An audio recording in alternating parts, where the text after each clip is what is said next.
Flosstube.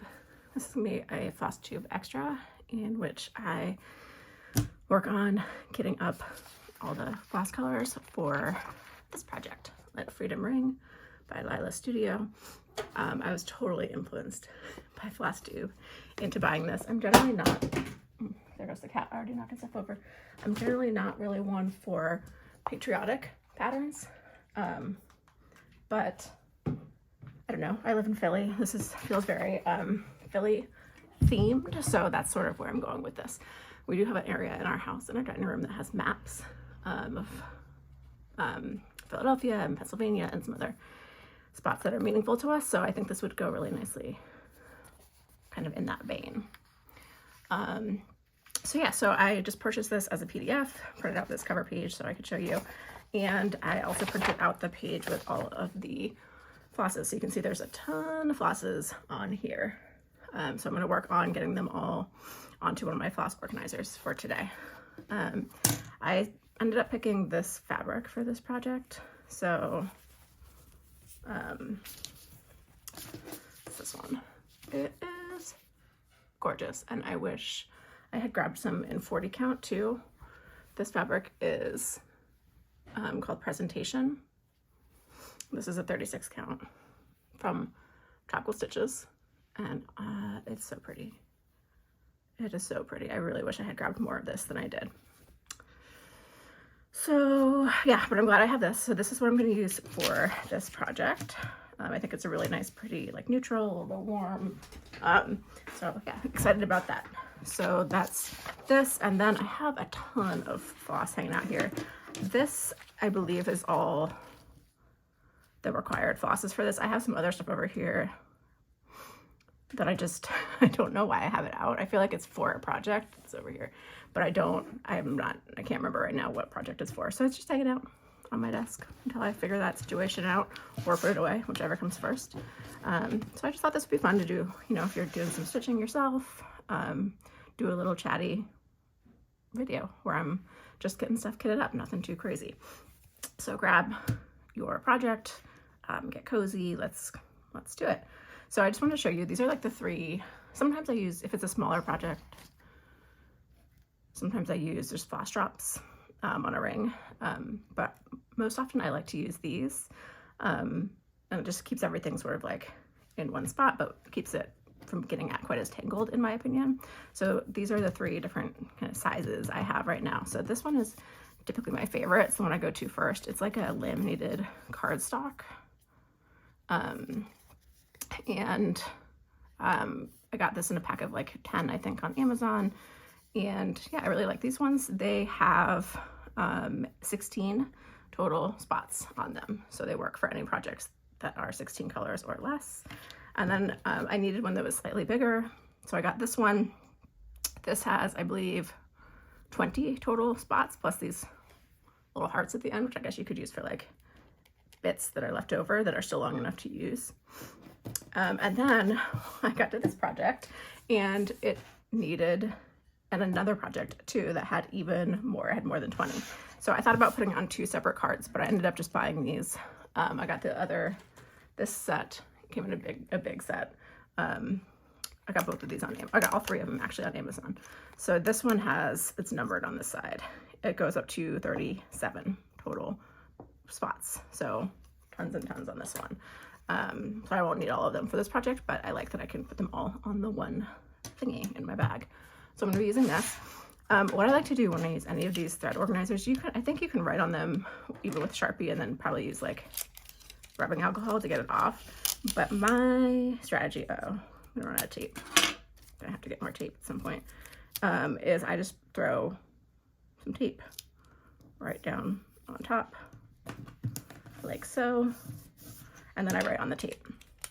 And then I can it's just regular masking tape, Scotch tape, and then I can just peel the tape off when I'm done and I want to change it up.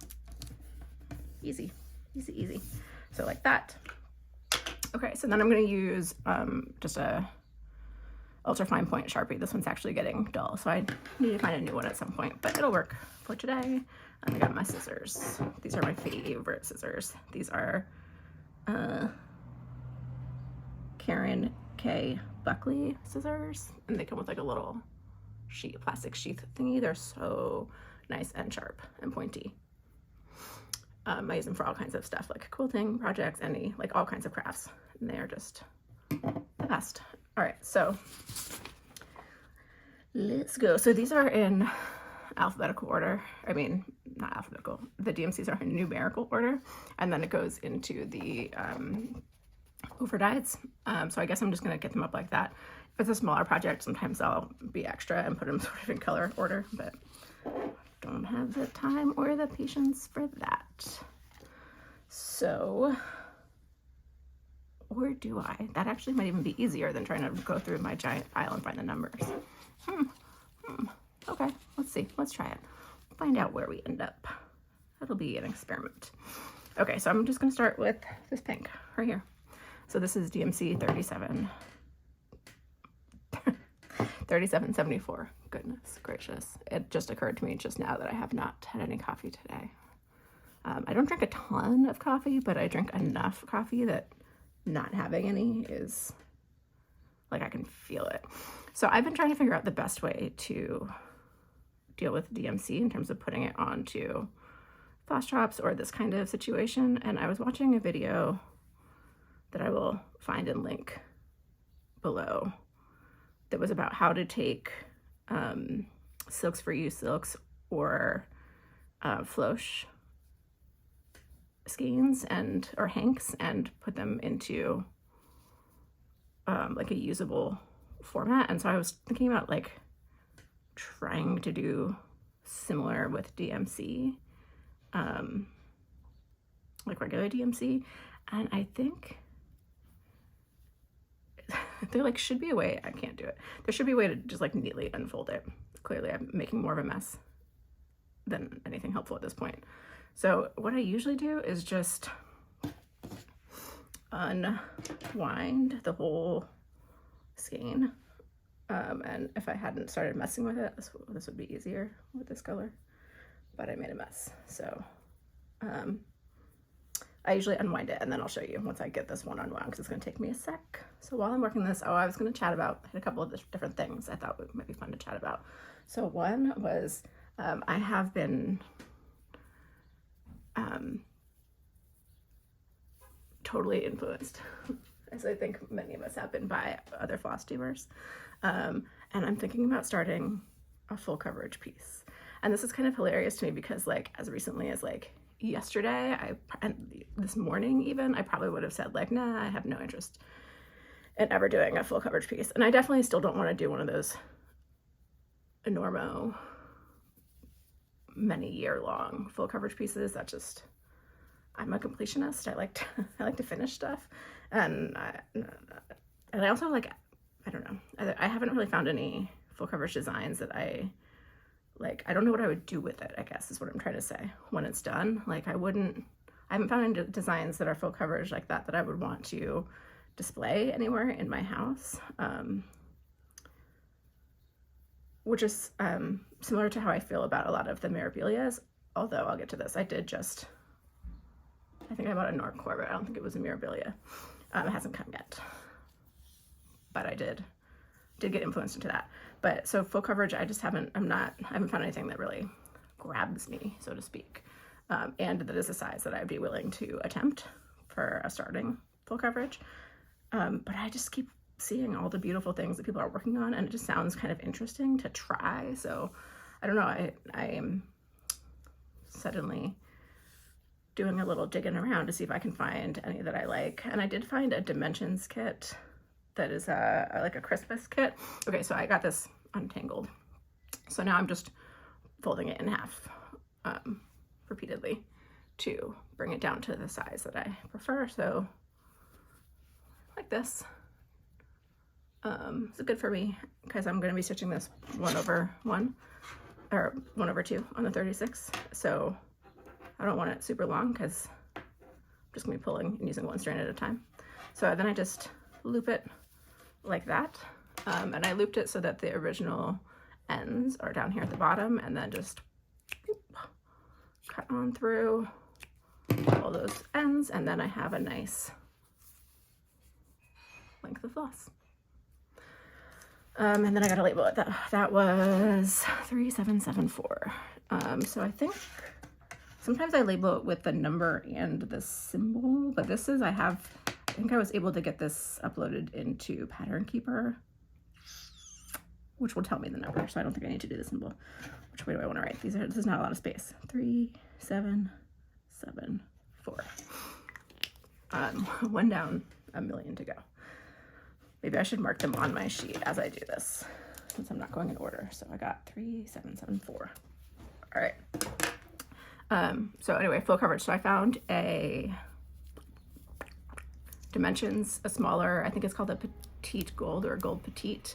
And it's the Christmas toy store pattern. So I put that in my cart on 1 2 3 Stitch, which is, I often use the cart as like a wish list, even though they also have a wish list. I use both. Does anybody else do that? Use both the cart and the wish list? I definitely do that. So I put that one, the Toy Story, into my cart. I do like that one. I could see myself putting that up, you know, for the holidays. But we just finished Christmas. I don't want to do Christmas right now. So then I have been just sort of like peeking around on other like 1 2 3 Stitch. But all of this to say, if you are a full coverage stitcher and you have suggestions for where I should look for like beginner full coverage stitcher friendly, not too ginormous charts, like the brands that you like or any specific suggestions, I would love for you to leave that for me in the comments so I can keep pondering if that's something I want to add to my stitching. That's where I am with full coverage. I guess I would call myself now like full coverage curious, maybe. So I mentioned Mirabilia. So I felt the same way about Mirabilia for a while. Like it's just like they're super pretty. I love seeing other people's progress on them, but that's just really not something that I could see myself. I don't know where I put that in my house. I don't know. It's not really the style of stuff that I have in my house. And I'm not like, I like it for other people, like the fairies and the mermaids, but it's not really my thing. But I was just like browsing around and I found the Zodiac girls. And so I ended up buying Taurus, which is my Zodiac sign. Birthday's at the beginning of May. I'm gonna be 40 this year. So I ended up buying the Taurus Zodiac girl. And so I'm excited about that. It's still like a little outside of my normal like style comfort zone. But I'm thinking like we live in an old house in Philly, and so like old houses, like the closet space is not always the best. We have a bedroom that is like the tiniest bedroom ever. It was my younger son's nursery when he was a baby, and it was great for that, but like you could barely fit a twin bed in there, and it would take up like a third of the room. It's not great as an actual bedroom. It could be an office, I guess. But anyway, we are using it as like a walk-in closet, and we're planning at some point to build out like an IKEA, like a real walk-in closet using probably IKEA wardrobe pieces in there. So I could see myself putting that in there. That would be a spot where I would like to see that piece on a regular basis. I do think I might.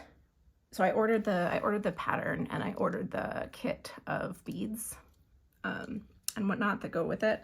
And I have, that hasn't come yet. I'll show you in a probably regular Flosstube haul when it does come. But I'm thinking about, before I cut up the DMC, I want to get the actual pattern because I'm thinking about changing up the skin tones on it. So it's got, like I think most of the similar patterns have, it's got a pretty, like, I'm just trying to get all my similar colors organized since I immediately changed my mind and decided to do it by color. Now I gotta find the similar colors. I made such a mess. Okay. what was I saying? Oh, I bought the pattern and the beads, but I was going to wait. I'm going to wait to do like get the DMC and everything ready because I'm thinking about changing the skin tone. So I'm making it like slightly more like, I don't know, closer to like my skin tone, which is a little bit more tan olive. I'm half black. And I think to a lot of people I just read as like a tan. But anyway, I'm thinking about changing the skin tone a little bit to be closer to my own skin tone. So I want to see how the colors are used in the pattern before I kit it up or anything, before I get too far into that land. Here I am overthinking my color positions. Does anybody else do that? I definitely do. I definitely do. It's not exactly it's not working exactly how I hoped. Okay, so these are all in this pattern it called for, and I think it was based on it is based on 1/2 on higher thread counts.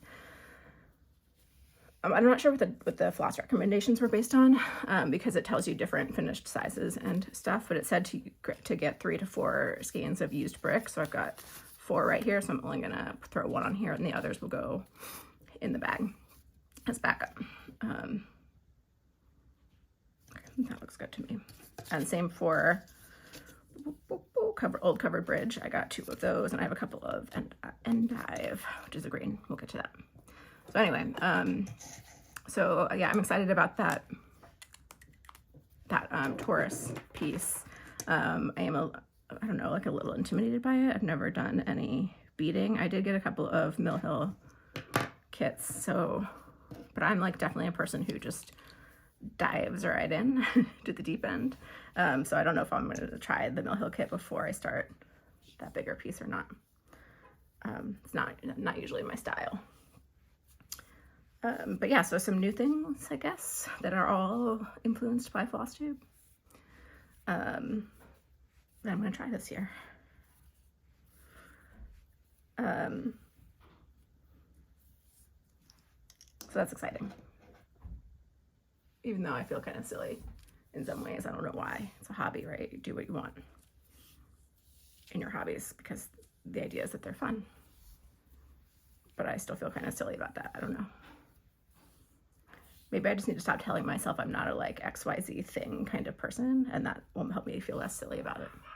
Because like similarly, like I was thinking to myself, you know, like, oh, well, Quakers are beautiful designs, but they're not my favorite. And then I went and bought the pattern for summer Quaker.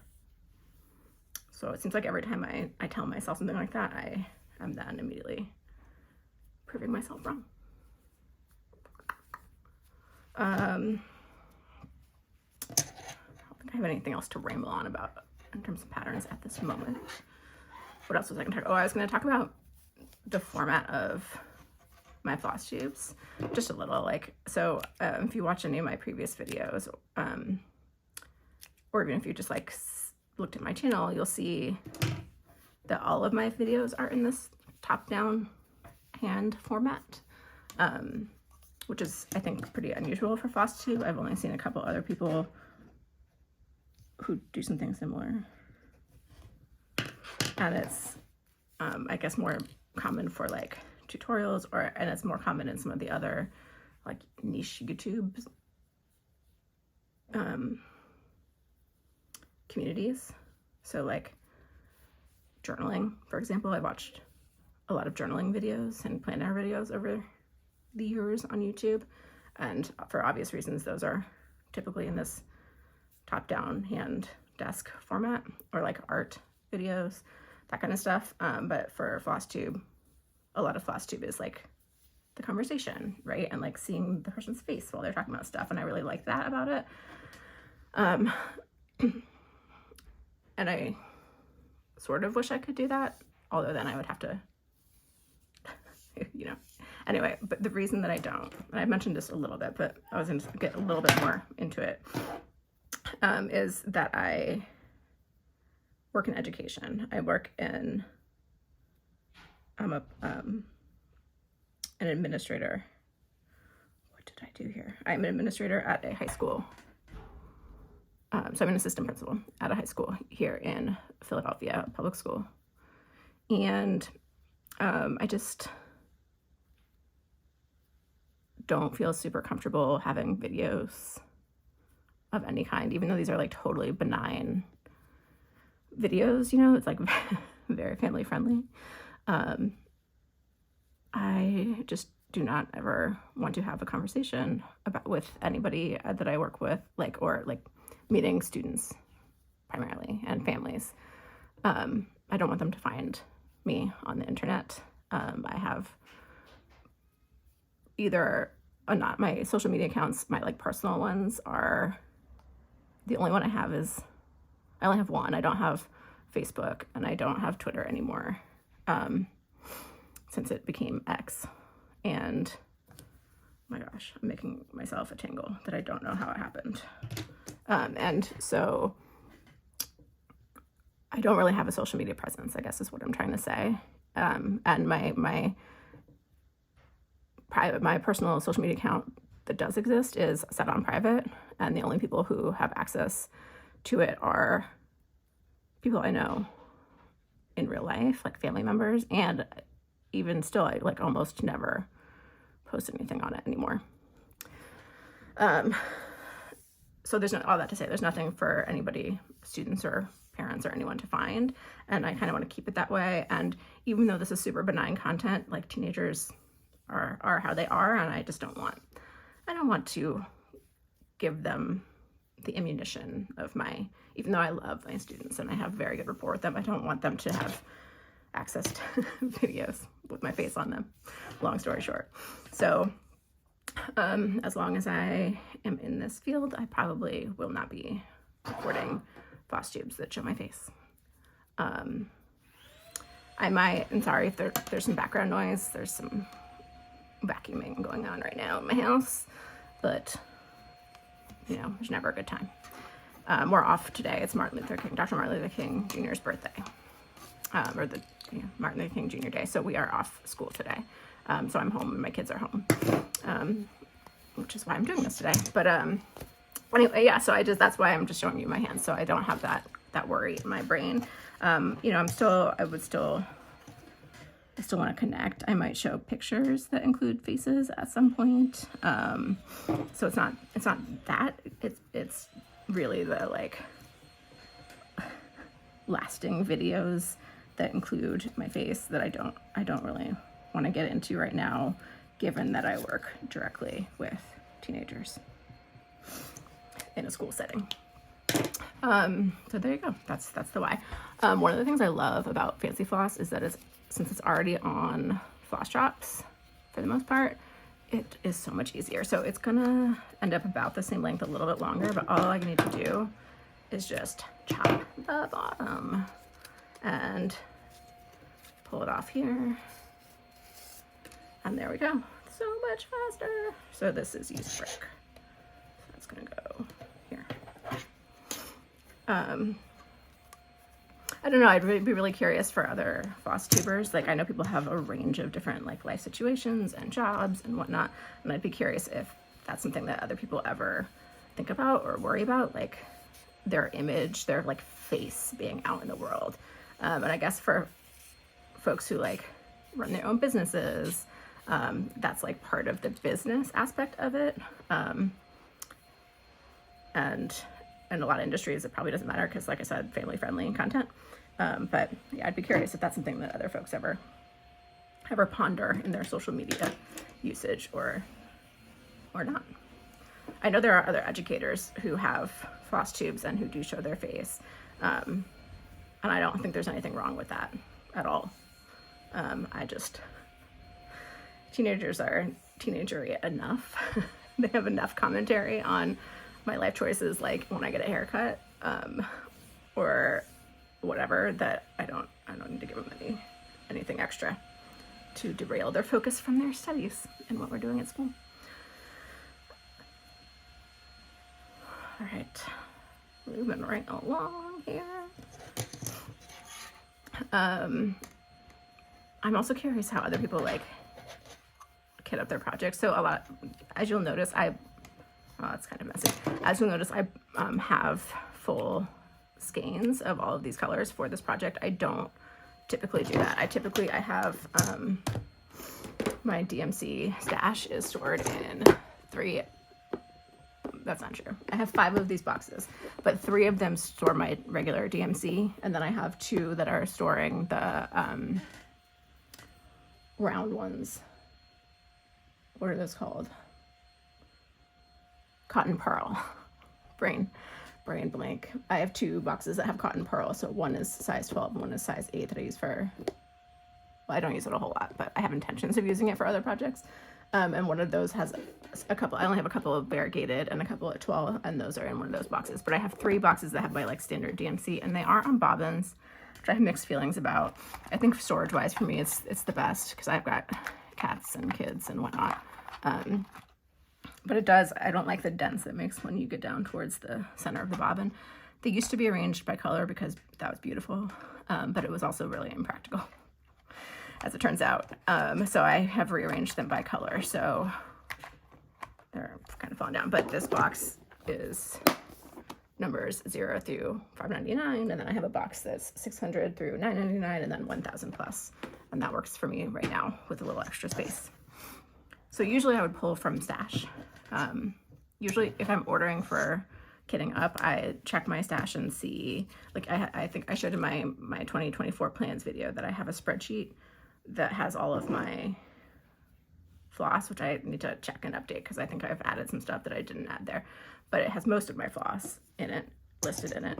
So I check there to see if I already have a color when I'm kitting something new up, and then I'll order if I don't have it, but other than that, I pull from stash. And so usually that's what I do. But for this one, because it is a larger project and I just wanted to, I mean, like, I know in some other countries, DMC the price can be unreasonable for like buying a chunk at once, but I feel like it's like less than 70 cents on 1, 2, 3 stitch. And so, you know, it's not that expensive to kit up. So for this one, since it was a bigger project and I wasn't quite sure how much I would need of the different colors, and I also wasn't sure at first if I was going to do what size fabric I was going to use and if I was going to be doing 1 strand or 2, I just went ahead and did a 1, 2, 3 stitch order of all the colors, even the ones I already had in stash. So normally when I kit up a project, I think I have I will pull only a little bit depending on like the size of the project. I'll kind of look at it and try and pull just a sum off of the bobbin or the fancy floss skein. I'll just pull however much off I think I need because I can always grab more if I start to run low. I've been trying to not pull like way more than I need off of the bobbins, but for this one I just went for it. Bought a new skein of everything. And yeah, so I'm getting up the whole skein, so I'm going a little nuts with this one. I have not been crossing off my colors on my list. So I've got 37.74, 38.64, 152, 632. I've got used brick. I've got this one, that one, and then next, oh, I heard 116. It's like, what is that? It's old covered bridge. It's this one, which is a really interesting variegated. Find the loop, cut the loop, missed a couple. And then transfer the loop. And so with this one, I'm just gonna toss these after I put it on here, but with a normal sized project, I would stick them in this little bag that I have that has a couple extra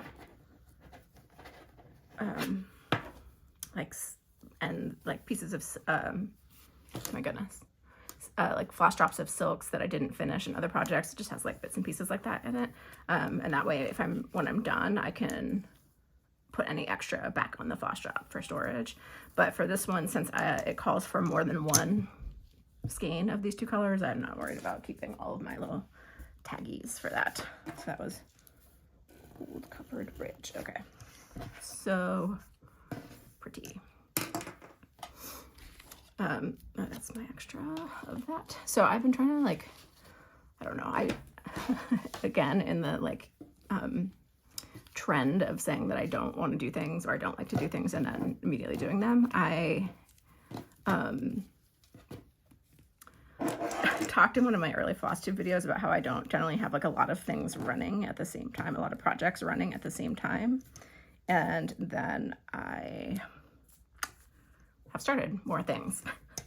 So now I have more things running than I really ever have before. So I'm laughing at myself for being kind of silly. So yeah, I proved myself wrong again. So now I like kind of want to start all the things, and I directly blame Flosstube for. It is 100% the fault of Flosstube. Which, you know, it's not a bad thing.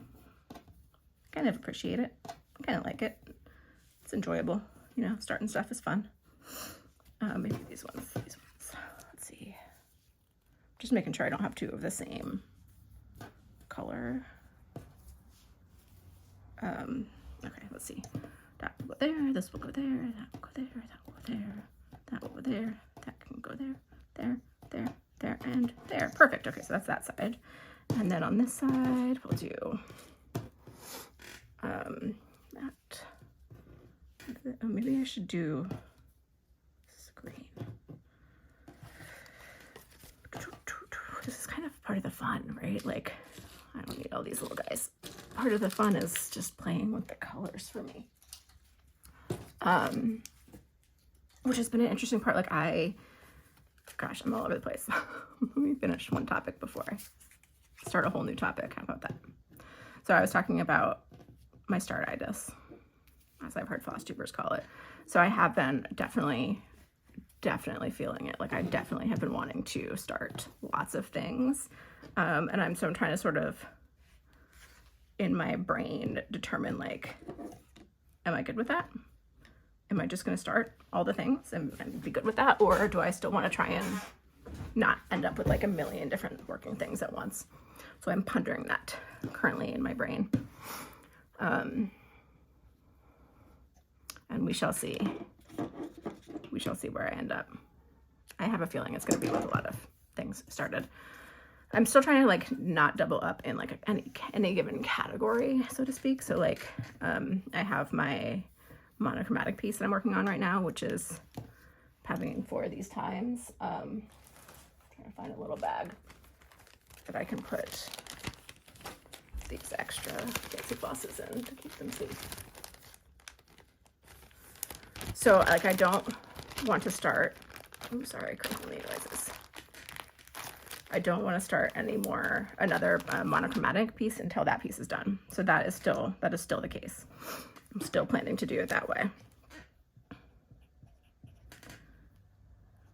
And try and keep like one of each genre, I guess, what you would say, at once. But beyond that, I think I'm gonna probably end up with some more starts. I think it's just gonna go that way. So like maybe I'll have like my monochromatic category.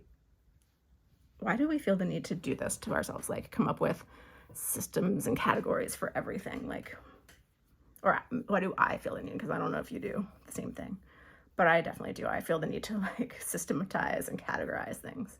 And that's something I've been working on and doing less of. Like I have not made any goals or anything like personally or craft-wise this year because I tend to be like an over planner, and then it causes me anxiety. And so it's something I've been working on in therapy. But I still find myself wanting to categorize and plan and hyper organize. But anyway, so monochromatic is a thing. I feel like maybe a sampler is a thing. and then like a small or a couple smalls. Those I can usually knock out pretty quick because right now at least I'm hyper focused on cross stitch, and so that's like all I've been doing with my downtime lately. And I like the other crafts I like to do, like I like to crochet and I like to sew, but sewing is very like hot and cold for me. Like I'll do a ton of sewing, especially like garment sewing. I'll spend like a month doing a ton of garment sewing, usually sometimes in the spring, and then I'll often like end of summer into fall, I'll do like a bunch of sewing at once. But the rest of the year I'm not that into garment sewing, and I have started doing some quilting, but I just and I just haven't been, I don't feel like doing that right at this moment. But crocheting really hurts my hands, so I have some medical issues going on that cause me joint problems. Like I'm pretty much always in some degree of joint pain in various joints across my body, and crocheting is hard on my hands. So I need to figure out the right balance and the right, I don't know, that's the last couple times I've done it for too long, and it's caused me a lot of pain. And so I've been taking a little break from that, and then I anticipate getting back into it, but I need to like really limit myself, I guess, to single like amounts of time that I'm working on something and then switch over. Whereas cross stitch kind of surprisingly doesn't bother my hands, especially using like a Q-snap. I can't really use hoops because that does hurt my holding hand. And I do have a stand, and I'm still kind of figuring out that. But yeah, hoops hurt my hands, and then but Q-snaps don't, and I think it's because of the thickness of the frame. I can hold it in a way, so like part of my problem with my joints is that they hyperextend, and so I can hold the Q-snap in a way that keeps my hand, I'm not gripping it super hard, and it keeps the position of my fingers pretty neutral, so it doesn't hurt. So I've been doing just tons and tons of cross stitch. All that to say, I can finish smaller projects pretty quick, so I'm not that worried about having starting smalls or anything like that. And I mentioned, I think in one of my videos, or maybe more than one, that I'm turning 40 this year, and I would like to do 40 smalls to celebrate that. So there will be a lot of smalls happening around here. But yeah, I don't know. Anyway, that multiple starts thing. Flosstube, it's all Flosstube's fault.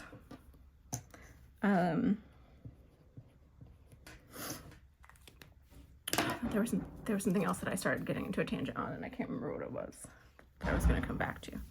Oh my goodness, there's like a truck outside. What was it? Starts, projects. It'll come back to me, I'm sure. So yeah, I've been really enjoying all of the whip parades that have been happening, because I just put them on the TV, and I will put my headphones on connected to the TV, which is the best invention ever, and I will sit and stitch and listen to people talk about cross stitch and peek at projects and get more ideas of things I want to try, and so on and so forth. So I figured, I don't know if people will be interested in this, just watching me move threads around and yammer at you, but maybe if you're looking for something other than all the whip parades to keep you company that you don't have to pay super close attention to while you stitch, but that you still get to look at fun colors and think about cross stitch, maybe you'll like it. If not, that's okay too. You wouldn't have gotten this far if you didn't like it, I would imagine. Okay. Just chop. One of the things that's been fun about Flosstube is finding other people who like have things outside of cross stitch in common with me. I have attended some like in-person, I mentioned in my very first video, there's a Philadelphia Hand Weavers Guild, which is actually encompassing of all different kinds of fiber arts. It's really cool. And I recently found it, or it was recommended to me when I took a weaving class at a shop here in Philly called Weaver House. It's great if you're interested in weaving. And they have what are called special interest groups, and they're just like casual meetups. Sometimes there's like content involved, but a lot of the time they're just meetups. So they have one that is specifically hand stitching. So I went to that last month for the first time, and it was super fun. My husband was laughing at me though, because I was the youngest person there by like, I don't know, I'm really bad at judging adults' ages, but like probably at least 20 years. So he laughs at me all the time about how my hobbies are, a lot of the people who enjoy my hobbies are perhaps older than me, but also like the great thing about Instagram and Flosstube is, and that's fine. Like I love those ladies. Oh my gosh, their work is amazing, and they know so much about all kinds of things, and they have so many awesome ideas. Like one of them, I mentioned this I think someplace else, but one of the ladies was working on an embroidery piece where she had watercolored onto the fabric and then in just sort of like abstract shapes, and then she was stitching embroidering, that's the right word, embroidering, that sounds weird, onto the fabric. So it ended up being like a floral design, but it was so cool. And it was sort of like, just like the inspiration was coming from how the colors ended up looking on the fabric, which was really cool. Like it wasn't like a planned out whole thing. It was like, yeah, it was really cool. So stuff like that, I mean, it was fantastic. But anyway, what I was saying is that it's been cool to find people who are like a similar age. Like I found a couple other Flosstubers who are also turning 40 this year, or who are like, you know, in the same general age range. That's been kind of cool. And then I have started to find some Flosstubers, like newer Flosstubers like me, who live in the same area, like in Philadelphia. And so that's really exciting, because I haven't found any like cross stitch specific groups in Philadelphia. There's like a needlepoint group, or Instagram at least. And what happened here? The LNS. So my closest LNS is like quilting and apparel sewing and embroidery and cross stitch, I guess. So which is awesome. And like it has some great stuff, and I like all of those things. So it's really amazing to have it. It's like literally a couple blocks away from me, but it, because it's small and it does all of those things that like you can't get, like, I don't think that they have any like fancy floss there, and they don't have all the colors of DMC there, and so on and so forth. And they do have like a meetup that I have not yet attended that is just it's kind of hand sewing in general, and that can include embroidery and cross stitch, because it's not just like traditional sewing the way it's set up. And I intend to go to one of those for sure. But the other LNS that is right in Philly, or I guess the other one that I know of, is called Rittenhouse Needlepoint. I think that's what it's called. And it's down by the convention center, and it's amazing because it does have a lot of different floss types. Like I got some of this there. Like it has gentle art, it has weeks, it has tons of different kinds of silks, it has every color of DMC in stock. You know, it's awesome. But it is primarily a needlepoint store. And so I don't know, I think that I've never been to one of their like meetup and stitch situations. Maybe I should just go, but it's needlepoint, so I don't know if anybody else would be cross stitching or not. So I've been excited to kind of start to find folks through Instagram and through Flosstube that are specifically cross stitchers that live in Philly. And so I'm hoping maybe we can like arrange some kind of fun little sit and stitch meetup that's cross stitch specific sometime, and just, you know, have people to talk to in real life instead of just yammering at you in this video. That sounds fun. So that's been a really cool part of sort of finding Flosstube and exploring the online cross stitch community, is that I feel like it will eventually be able to bridge into real life stitching. And I don't know, like, watch, this is gonna happen again. I'm gonna say this and then hear the exact opposite in like a couple months. But the idea of retreats, I threw away the labels on those two, and I didn't write them down. Those three. Oops. Will. I was talking too much and not thinking. We'll come back to those, to write what those numbers are. We'll come back to that. I'm sure I can figure it out. Let's write down the next ones before I forget those. I do have the color card situation for DMC, so it shouldn't be too hard between crossing off the ones I've already got labeled. Right? Oh, it's 3866. 3866. And then using the color card, I can figure out which of those three is which. It'll be fine. What was I saying? Oh, retreats. I don't see myself being a retreat person. It was funny. I went to, I did a haul, Flosstube Extra, about when I went to the old cross stitchery, which is a LNS in Bristol, Pennsylvania, which is like 40 minutes away from my house-ish. And that one is all cross stitch and it's awesome. It was super cool. I really want to get back there again. I don't need anything right now though. So if I can stop myself from just buying things as they come across my brain, maybe I'll save up a list of things I want and then make a trip out there. Anyway, I was talking to the lady running the cash register when I was checking out there, and we were talking about retreats, and she said something really funny that was like along the lines of like people go and they do all this stitching and like chatting, and what did she say? It was like, not that she couldn't stitch and chat, which I think would potentially be a problem for me. And I'm also like very much an introvert, so I don't know, I think that would be hard for me. It would be stressful for me. But she was like, and then like, what if you're stuck at a table with someone who's just talking and they're like not, I don't know, something like that you don't want to listen to what they're saying anymore. You can't just be like rude and say, like shut up and stop talking. And it was so funny because she was like, again, not trying to be ageist or anything, but she was like, she had to be like 70. And it was just like, you can't just tell them to shut up. You gotta be polite. I was like, okay. Anyway, that's neither here nor there. I don't know.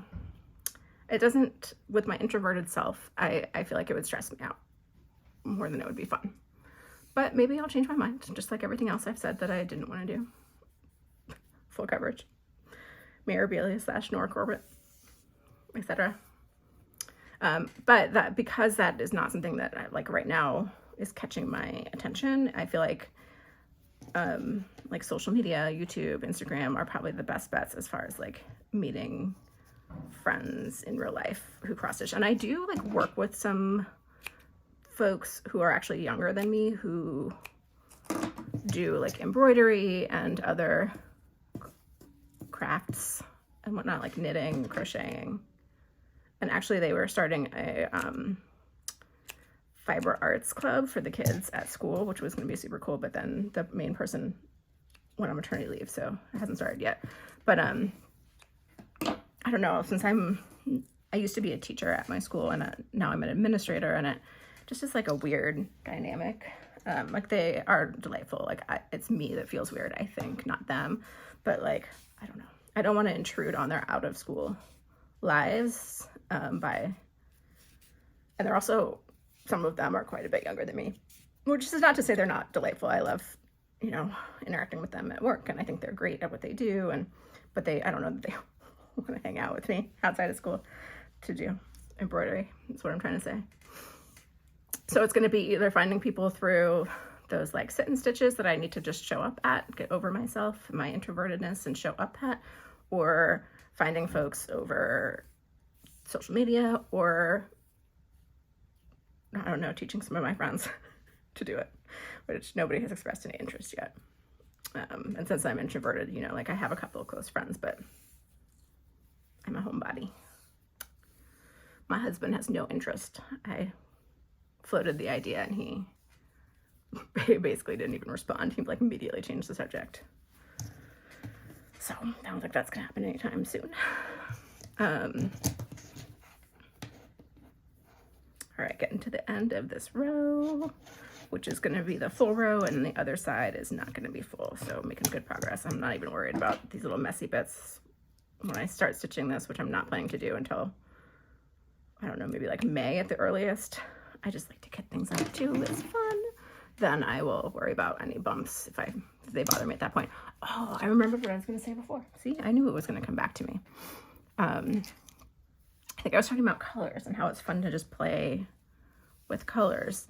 And so like a lot, I was an art major in college, which is always kind of amusing because when I was a teacher, I was a math teacher. So I'm all over the place, basically. But I don't know, I've just always, it was fine art. My focus was on painting, and I've just always, playing with colors is part of what I really love about art and craft and all of these creative endeavors.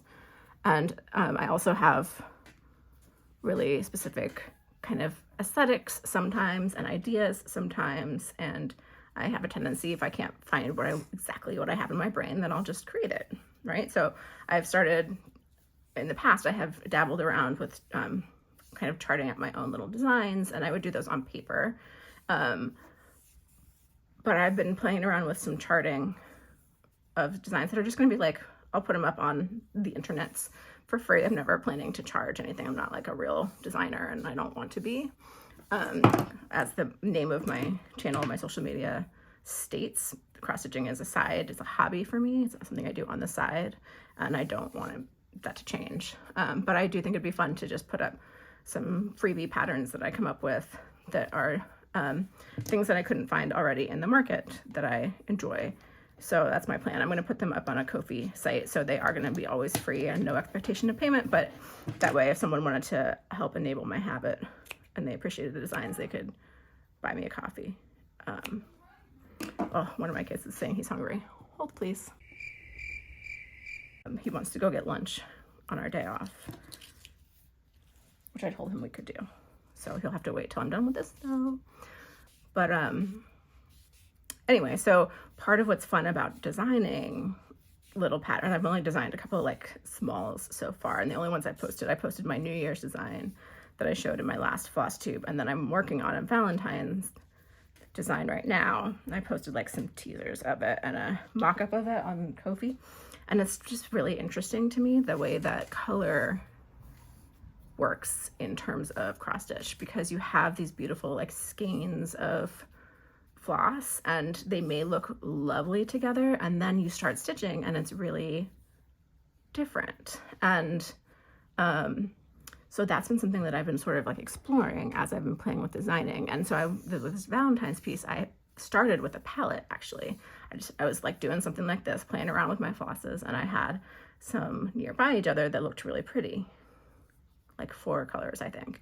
And so I was like, okay, let's start with this and make a design. And then I started the test stitch, which I've realized is essential, and I guess the model stitch, and realized that they weren't working together the way I wanted. And so I pulled some other colors this morning, and then when I had to frog a chunk of the model that I had started in the old colors, and so I did that this morning, and then I need to start. Okay, so there's one whole side. So pretty. Along with my mystery colors. That's a mess. That's gonna bother me. Let's see, that big old loop. Where is it? These ones? Because they're short. Yep. Brain is blank. Anyway, so I frogged it, and then I need to work. What did I do here? Okay, let me check where I am with my colors. So I've got 3, 7, 7, 4, 3, 8. I've got 2 somewhere here. Old Covered Bridge, 3790, 3781, 3828. Mystery, 3822, 613, 644, 38. Hold on. Oh, 3866. Wow, Okay, then over here I'm gonna do 471.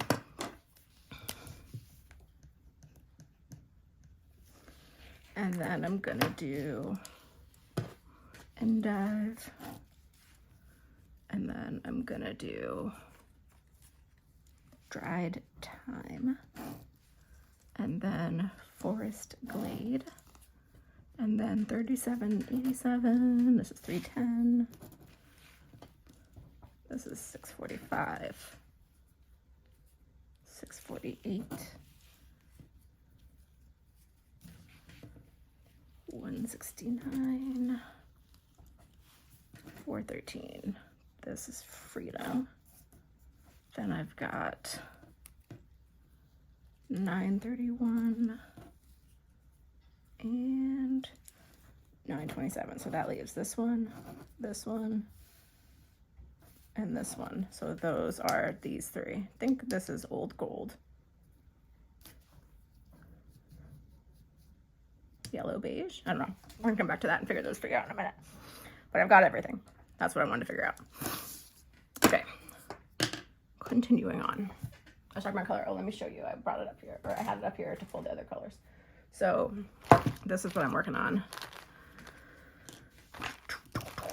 So the original, sorry, crinkle. The original colors that I had that I liked together was this.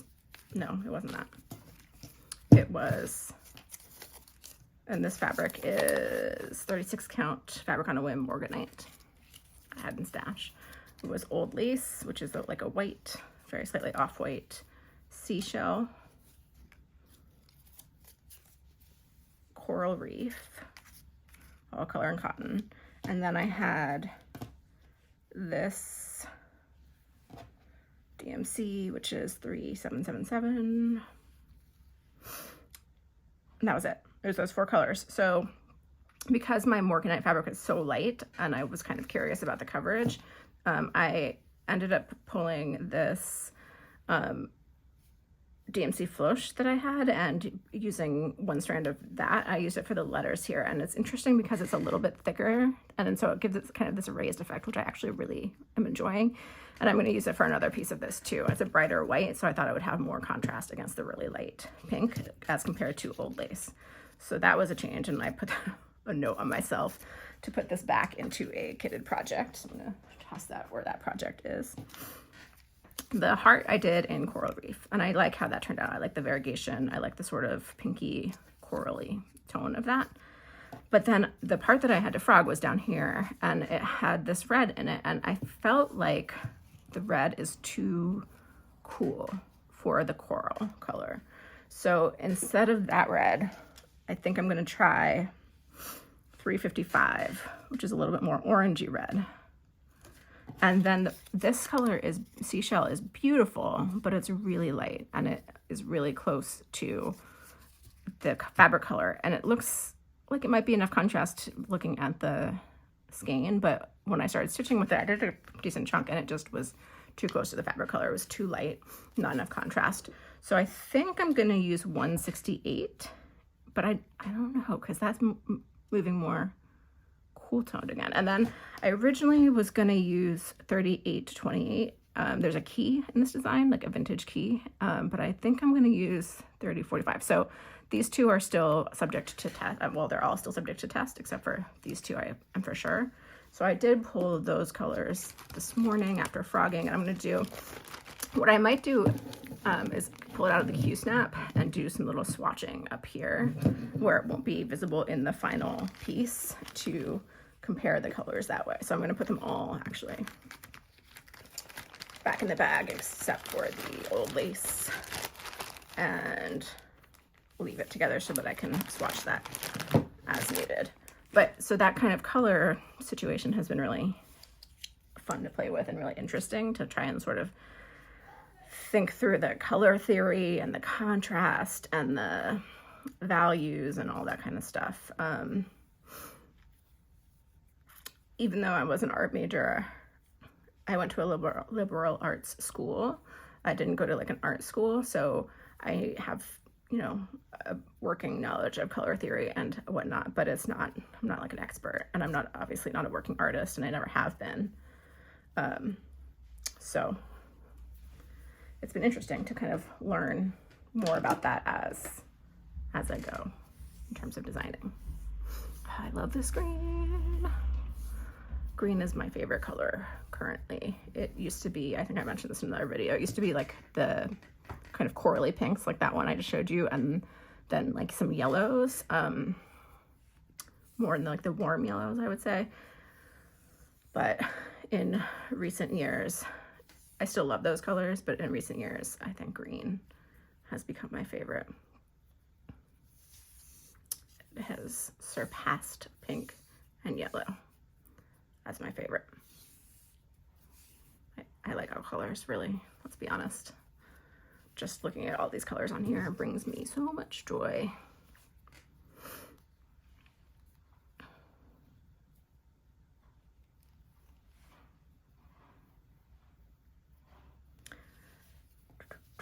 Okay, green numero uno. It's supposed to snow here today. I think this evening it's supposed to snow. We haven't really gotten, or we have not, period, gotten measurable snow in a couple years in Philly. Which one's next? Endive. And then Dry Time. And then Forest Glade. So I like snow. I'm kind of excited about some snow, but I don't think it's going to be enough to cancel school, which is what my 14-year-old is hoping will happen. How crazy is that? I have a 14-year-old and a 12-year-old. My 14-year-old just started high school this year, which is bananas to me. And it's so interesting being, you know, working in a high school and then coming home to a high schooler. It's interesting. It's a whole new perspective. And then I have a 12-year-old who is in 7th grade, who is in an autistic support, like a self-contained class. That's the one who is asking about when we're going to lunch. They're both going to go, though. I also floated the idea of learning to cross stitch by my 14-year-old, and he was completely uninterested. My 12-year-old did enjoy weaving on, I have a rigid heddle loom on a floor stand from that class I mentioned where I learned about the guild. And I was working on a scarf on the rigid heddle loom, which is another really nice kind of mindless. That's a great one for when you like, even like at cross stitch is too much brain power. That's, oh my gosh, what is happening outside? Somebody must be doing, I don't know. There's a truck and there's things being thrown. Forgot to put my fabric sticky note back in my little plastic bag for my Valentine's thingy. I don't know what I was saying. Oh, so my 12-year-old came to sit by me. He's a little clingy. He's a mama's boy. And he came to sit by me while I was working on that scarf, and he really wanted to try it. So I showed him how to put the shuttle through, and then how to, you know, use the heddle to like beat the threads. I don't know. I've only taken like 2 weaving classes. I'm new at that, so I might be using the words wrong. But he loved it. He like really got into it. So I was sitting next to him on the couch and kind of helping him try and keep it even and all that kind of stuff. And he was like, no, Mom, I'm going to do it. He basically like kicked me out and did it himself for a little bit and really seemed to enjoy it. So that was kind of neat. But other than that, none of the guys in my house really show any interest in learning any of my hobbies. Although when we talk about like fine art or art, traditional art, non-fiber art, my 14-year-old is a really amazing painter. He got into painting when I was doing a lot of painting. Maybe like a year ago, I was kind of on a painting kick. And I still enjoy it sometimes, but I haven't been doing as much recently, but anyway, he started learning how to paint and trying out like the different types of supplies that I have. Like I have like watercolors and gouache, and he was trying those. And then we got some acrylic paint pens and some alcohol markers. And you know, like YouTube is great because you can just watch some tutorials and learn. Like it would be really hard, I think, to learn how to use alcohol markers and blend and get everything to look how you want it to look in your head. But YouTube, there's these really great tutorials with people who that's what they do, and then they post these amazing tutorials that show everybody else how to do it. And but he's really talented. I'll have to show, if he will allow me, I will have to show some of his art sometime because it's incredible. He was doing a ton of portraits, which has never been something that I've done. I've always done like, well, I have dabbled in portraiture, but it's hard. Portraits are hard, and he's really good at them. He's a really good musician too. Here I am momming and telling you about this child and all of his talents instead of talking about cross stitch. Sorry about that little blip. That was the kid once again reminding me that he's hungry. Gotta speed this process up. Or maybe I'll have to pause it. I'll see if I can hold him off a little longer. I made a mess with this one. I think I started at the wrong end of the skein. Oh gosh. What a dangle. And then you know, like you know, if you are trying to like rush through untangling, you make a bigger mess. It just doesn't work like that. There we go. There we go. Some progress is being made. It's tight around my thumb. All right. One moment. All right. Kid interruptions abound. That's okay.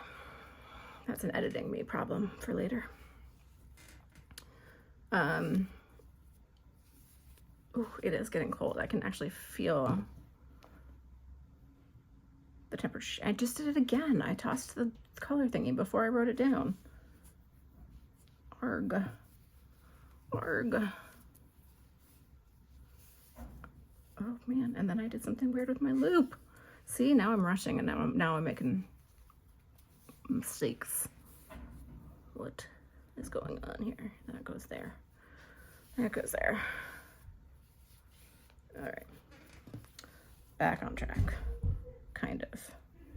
Except for the numbers, you can probably hear him jumping around up in his room. It's right above my craft sewing room.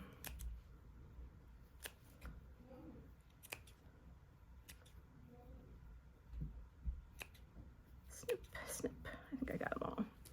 All right, that's an unknown green color. I don't know what color that is. Maybe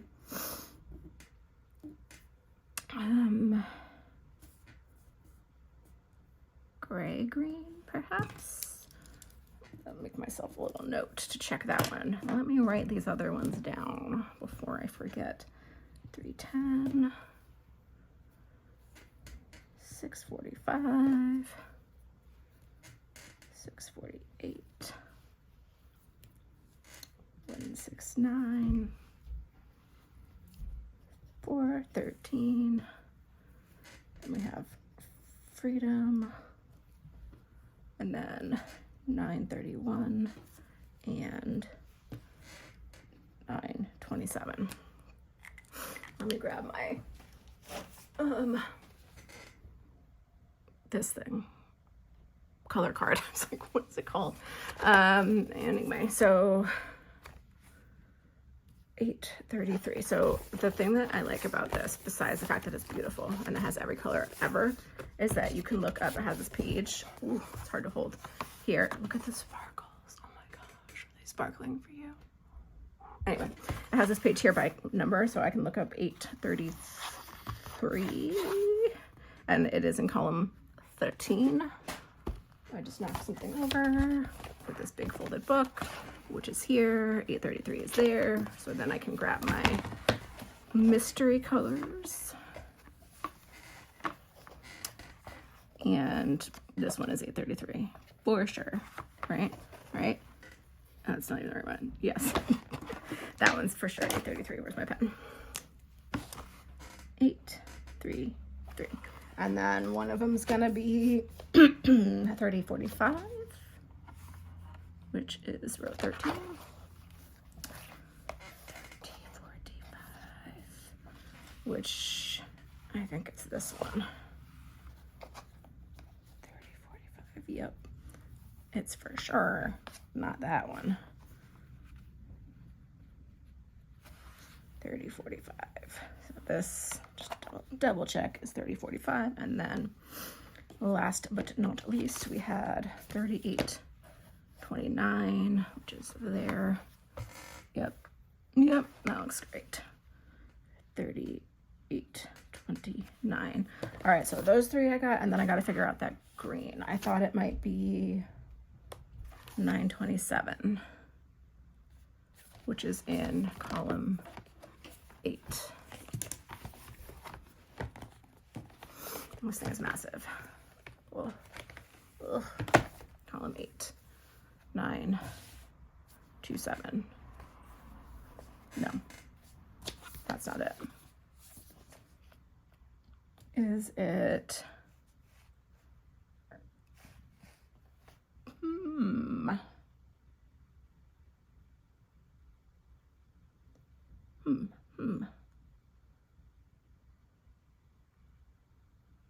I don't know. What is it?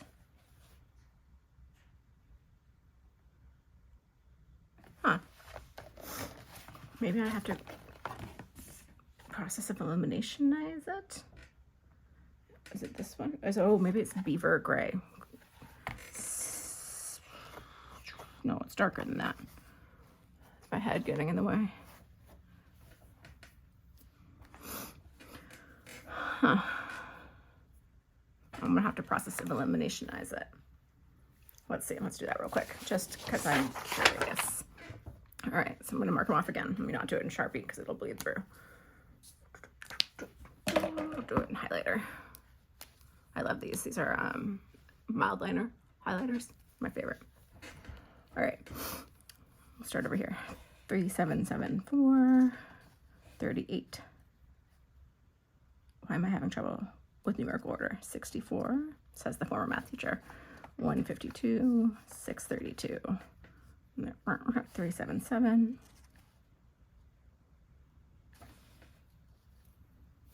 No, it's for sure. I was like, oh no, is this a fancy floss? But it's for sure a DMC. Okay. 3721, 3790, 3781, 3828, 3045, 3829, 833, 3827. Hold on. Oh, that's a 2. I can't even read my own writing. 3822. Wow. Let's fix that. Got the cap in my mouth. Okay. Sorry about that. 613. 644. 3866. Why is it so hard for my brain? 471. 310. 645. 648. 169. 413. 931. 927. Okay, what's left? Brown gray. That doesn't look like brown gray. That looks green to me. Huh. Let's compare. Brown gray is 3787.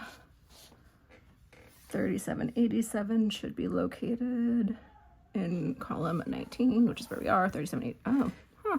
I wasn't too far. I was just not in the dark. Okay, I guess it's brown green. It is. Who knew? 3787. All right, the kid is still getting dressed. I think he got distracted by fun things in his room. So maybe that'll give me time to finish. Refold this, throw it up on the shelf. Ooh, let's do freedom. I'm gonna go out of order. Pick something easy.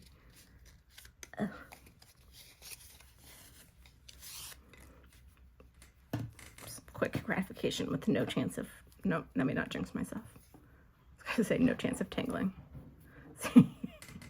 And then I got tangled. It's not tangled, it's just not looped. Okay, nope, still not looped. That is something I learned as an educator, is never ever jinx yourself by saying something like whenever somebody starts to say like, oh, it's been pretty quiet today, we're all like, no, because that inevitably means something bonkers will happen within moments. It's just how it works. All right, I'm just gonna grab what I got in front of me. So this is 931. Why do I keep doing that? The labels help you know which side to pull from, and I keep pulling it off without looking. It's because I'm rushing. I'm trying to think what else I wanted to chat about today. We talked about projects, types. We talked about the weather.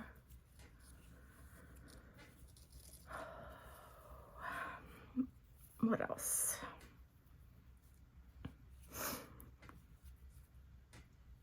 One thing I have been thinking about keeping track of, again, my tracking data notebook goal obsession, but not setting goals around, just keeping track of out of curiosity, is time and stitches.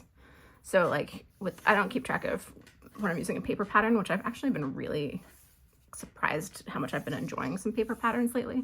I don't keep track of stitches. That's too much work. I'm not that interested. But for pattern keeper patterns, I do write down the number of stitches each day in my planner. Oh my gosh, I'm getting tangled on my scissors. But I don't keep track of how much time that I'm spending. So I don't know like how long it takes me to put in whatever number of stitches. And that might be kind of interesting to keep track of. So that's something I'm pondering. And not like for everything, but I'm curious. Curious how fast I stitch.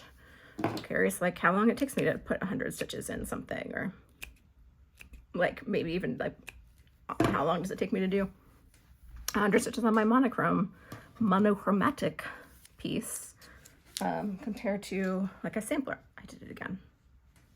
Can I tell from the dents? I think this is the side that had the longer wrapper on it, which is the side it is generally easier to unravel from. See, I said it and then I jinxed myself. Yeah, I would be curious to know what those time frames are like. No reason. Maybe a little reason. Maybe because I'm curious. Like I've heard other people talk about how long it takes them to stitch things, and I'm just curious. Like, am I a slow stitcher? Am I a fast stitcher? It absolutely does not matter in any way, shape, or form. But I'm curious. I just like to find stuff out. Here's a little knot. So yeah, maybe I'll find that out one of these days.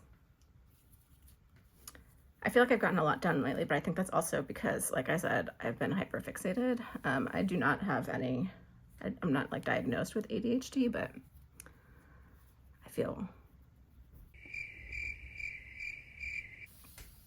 I was saying I feel a lot of kinship. Look at the kid, you can hear him going down the stairs probably. He's dressed now. I feel a lot of kinship with a lot of the ADHD symptoms. And so one of those is hyperfixation. And right now I am hyperfixated on what's happening here, on cross stitch. And I just also like, I find it so relaxing.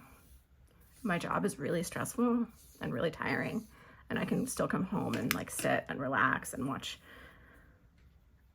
maybe watch some Flosstube, maybe just listen to an audiobook, and my kid will sit, the younger one will sit like on the couch next to the chair and do his thing. We just kind of hang, and it's really nice.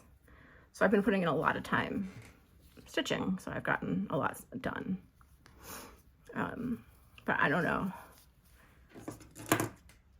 I just don't know. All right, how many more do I have? 1, 2, 3, 4, 5. Let's see if I can do those before the kid demands that we go.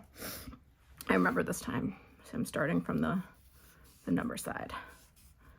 Sometimes I do keep the wrapper on when I'm pulling, but sometimes that causes some jams, some log jams within the wrapper area. That one was lovely. That worked great. Thanks, 310.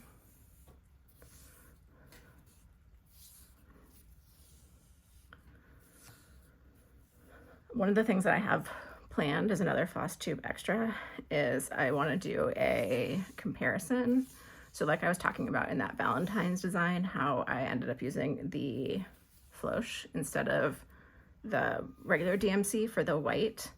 I want to do a comparison of different varieties, different types of thread for black and white specifically, to look at the coverage on. I'll probably do, I'm going to use Ada for it, but I'm going to do 30, the equivalent to 36 count. So I'm going to use an 18 count Ada and a 20 count Ada. So equivalent to 36 and 40 when you do over 2. And do some test swatches with white and black, with like standard DMC, like Blanc. I don't know if I'm going to use Blanc. I think I might use, what is it, B5200? But compare the same colors in standard DMC with the Floss and with Anchor and Cosmo and Sulky. And then I don't know if I'm going to try the pearl cotton or not. I might. And just kind of look at like what does the coverage look like. 1 strand of regular DMC, 2 strands, and then all of those different things to compare, because I think that would be interesting. Like I've heard people talk about the difference in coverages and like when they might use one over another one because it's like 1.5 strands of standard DMC or whatever. But I did a cursory search of YouTube, and there's like some blog posts on some websites that compare different kinds of embroidery threads and their like thickness, but I did not find any videos that really like showed for black and white specifically what the coverage looks like. So I'm gonna try it. So I have most of what I need for that. I was looking to see if it was around. Oh, it is right here. I've been gathering it in this bag. So I have, and then in my boxes, I have the standard DMC, but I have the pearl cotton in size 12. This is a sulky black. And then I've got the Floss in B5200 is the one that I have with my Valentine stuff. And then this is the 310 Floss that I haven't moved from the Hankin to the skein. And then I have Anchor black here too. They didn't have Anchor white. I can't remember if I ordered it. I think I ordered Anchor white and then the Cosmo black and white and sulky bright white. So when those come, what's this? Oh, this is the Cosmo bright white. I'm confusing myself now. That will go with that.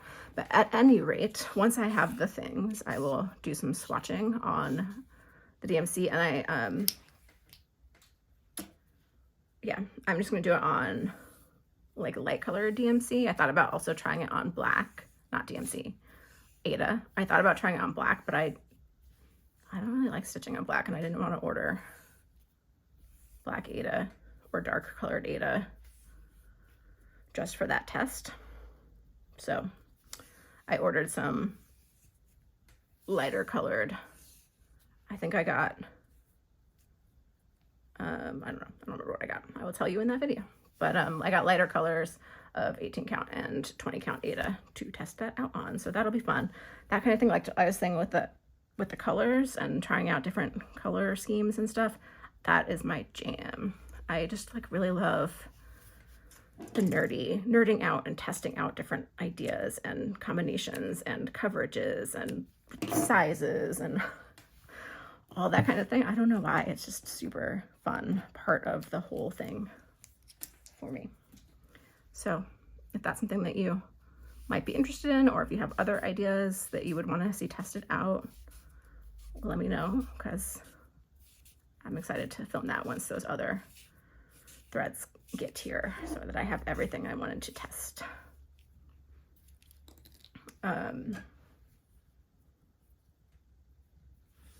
Yeah. It's funny because like, even though I like designing things and trying things, I'm not someone who would be like, I would never hear someone say like, oh, you know, like Anchor Black is so much better than 310, and just in a project, like I would never just try it in my next actual project. I don't know why. I don't know why I wouldn't. But I would definitely want to test it first and try it out before I implemented it in an actual project. So that's what I'm gonna do. I feel like I like think that and then I never do it, and so then I never use anything except for the standard 310. But I like, what if it's better? It might be better, but I won't know unless I try it. So I shall try it. All right, we're down to the last one. I wonder how long this is taking. What if it wasn't actually recording? I would die. Oh, this is really long. Wow, it's almost to an hour and a half. I guess that's interesting data too, that when I'm chatting away, it takes me an hour and a half to kit up this many threads. Fascinating. I didn't create this knot. This knot was there. Ooh. All right. I was thinking about doing some other kind of random Flosstube extras along these lines of just, I don't know, chatting and working on bits and pieces of stuff. Like I was thinking maybe about doing like a start a project video, like exactly what it sounds like, sort of like a Stitch with Me, but focused on just starting, or maybe even doing a whole series of Stitch with Me's. I'm not sure. That might be boring and also annoying to film, because then I wouldn't be stitching in my comfy chair or my other comfy spot for when it's warm out. But I don't know. I just, since I like myself, like having, oh my gosh, something on just as like background noise. And sometimes I like that to be floss tubes when I don't feel like listening to an audiobook or a podcast. Maybe that would be something to try. I don't know. I'm curious what other folks, like what you listen, if you are still here with me an hour and a half into me winding and unwinding floss, what you listen to while you're stitching. Clearly it must be floss tubes of people chatting. But what else do you listen to? I listen to mainly audiobooks, I would say, other than floss tubes.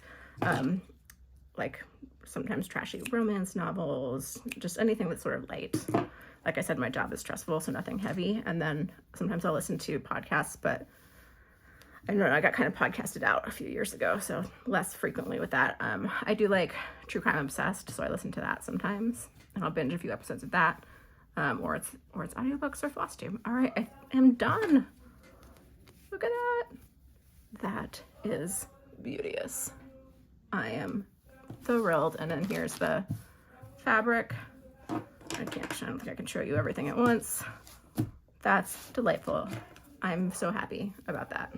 So happy. Thanks for hanging with me. If you made it this far, I'm gonna get this all chucked into a project bag at some point, and then I will get out to lunch with these kids, and I will see you again soon. Bye.